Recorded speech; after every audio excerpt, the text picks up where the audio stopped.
ဆရာတတူထိုးကျင်လို့ပါဗျာမင်းကဘာပုံထိုးမှလဲစောင်းနာမည်ထိုးမှပါကြောက်ကောက်ပါလေးနာမည်မင်းမမယ်နော်ထိုးမှသာထိုးပါဗျာ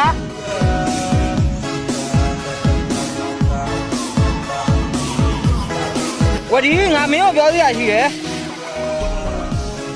အတဲဘက်မရှိတာမပြောနဲ့လမ်းကွယ်မဟုတ်လားဆရာဝဒီနားမှာအေးရလေးထပ်ထိုးပေးလို့ရနိုင်မလားဘာဖြစ်လို့အေးရထိုးရမှာလဲကျုပ်ကအေးရဝီသားမှုပါဗျာ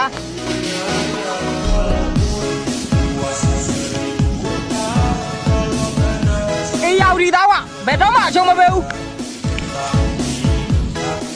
ဟယ်လိုတဲလေးတာဒီတရားတော့မဲမဲ့ထင်တယ်ငါချစ်ကိုတက်သိပြမှရမယ်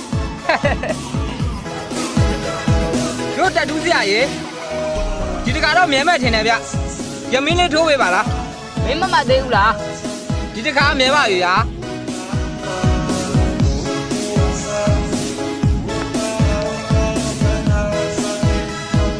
ဟယ်လို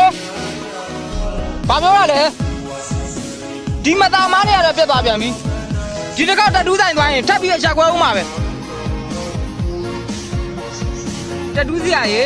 ဒီတကတော့ရမင်းနေရာမှာထမင်းလေးပြောင်းပြီးထိုးပေးပါလားဗျာပြတ်သွားပြန်ပြီမလားငါပြောတာပဲရပါတယ်